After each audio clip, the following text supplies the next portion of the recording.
যোৱাকালিৰ যিটো ল্যান্ড অৰ্ডিনেন্সৰ জৰিয়তে অসম চৰকাৰে এগ্ৰিকালচাৰ ল্যান্ড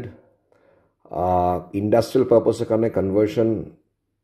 কৰিবলৈ সুবিধা কৰি দিলে সেইটো বৰ এটা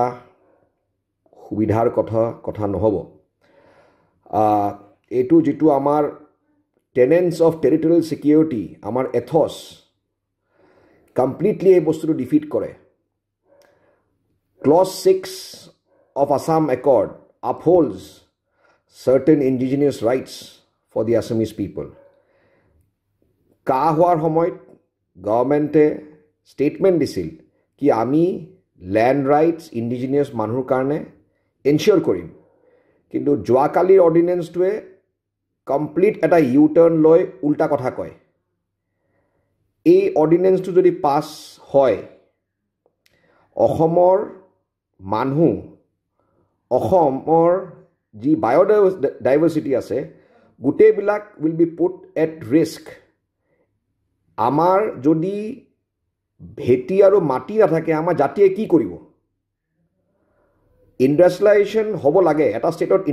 ইণ্ডাষ্ট্ৰিয়েলাইজেশ্যন ডেফিনেটলি দৰকাৰ কিন্তু ইণ্ডাষ্ট্ৰিয়েলাইজেশ্যনৰ এট হোৱাট কষ্ট আমি ইয়াতে এণ্টিডট এটা বিচাৰি আছোঁ য'ত আমি ডিজিজটোৱে গম নাপাওঁ কি আমাৰ ডিজিজটো হ'ল লাইচেন্স ৰাজ আমাৰ ডিজিজটো হ'ল প্ৰচিডিউৰেল ল্যাপছেছ আমি ইণ্ডাষ্ট্ৰি আনিবৰ কাৰণে যিবিলাক সুবিধা আছে সেইবিলাক কৰিব লাগে লাইচেন্সিংটো ঠিক কৰিব লাগে প্ৰপাৰ যিটো মানে সিংগল উইণ্ড' ক্লিয়াৰেন্স বুলি আমি কৈ থাকোঁ সেইটো এনশ্যোৰ কৰিব লাগে কিন্তু সেইবিলাক নকৰি আমি মাটিটো মুকলি কৰি দিছোঁ আৰু এনেকুৱা হ'লে এতিয়া গোটেই ভাৰতবৰ্ষত মাটি নোহোৱা হৈছে so' everybody will look towards east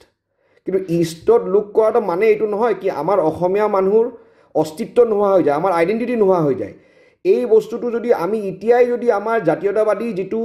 দেখাব লাগে আমি দেখাই যদি এই বস্তুটো আমি বন্ধ কৰিব নোৱাৰোঁ তেতিয়া কিন্তু আমি অসমীয়া শেষ থেংক ইউ